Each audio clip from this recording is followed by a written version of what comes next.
আলহামদুলিল্লাহ ওয়াসসালাতু ওয়াসসালামু আলা রাসূলিল্লাহ আম্মা বাদ। আজকের বিষয়, যদি কোনো স্বামী তার স্ত্রীকে অথবা তার বউকে বা তার সহধর্মীকে তালাক দেয়, তাহলে ওই মেয়েটি সে কতদিন পর বিবাহ করতে পারবে। অথবা এরকম মনে হতে পারে যে আমি কি আমাকে তালাক দিয়েছে, সাথে সাথে আমি বিবাহ করতে পারবো কি না। না, সাথে সাথে বিবাহ করা যাবে না। কারণ একটা মেয়েকে যখন তালাক দেয় স্বামী, তখন তার 3 মাস ইদ্যত পালন করতে হয়। 3 মাস নয়, 3 হায়েজ। যেই মেয়ে মাসিক হয় সেই মেয়ের জন্য 3 মাসিক মানে 3 হায়েজ সে ইদ্যত পালন করতে হবে। যখন 3 হায়েজ পার হয়ে যাবে, মানে 3 হায়েজের পর যখন সে পবিত্র হবে, তখন সে ইচ্ছা করলে অন্য কোনো ছেলেকে সে বিবাহ করতে পারবে। যদি কোনো মেয়ে 3 হায়েজের আগে বিবাহ করে, তাহলে কিন্তু বিবাহ বাতিল হয়ে যাবে এবং সে গুনাহগার হবে।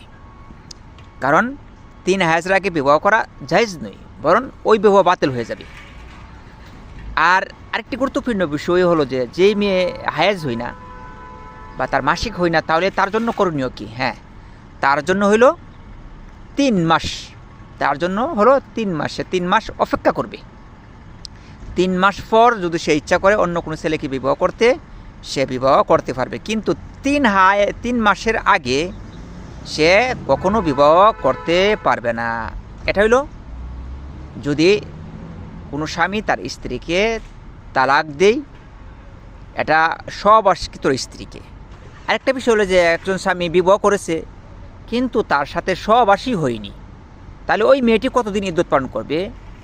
এটা হলো এই বিষয় হলো সুহিমত হলো, যদি কোনো মেয়েকে বিবাহ করে কিন্তু তার সাথে সহবাস হয়নি, তাহলে সেই স্বামী যদি তালাক দেয়, তাহলে সে 1 মাস ইদ্যত পালন করবে ফাকত। 1 মাস নয়, মানে সে সাথেই বিবাহ, মানে যদি অন্য কোথাও করতে চাই, সে বিবাহ করতে এটা পারবে। কারণ এর কোনো ইদ্যত নাই।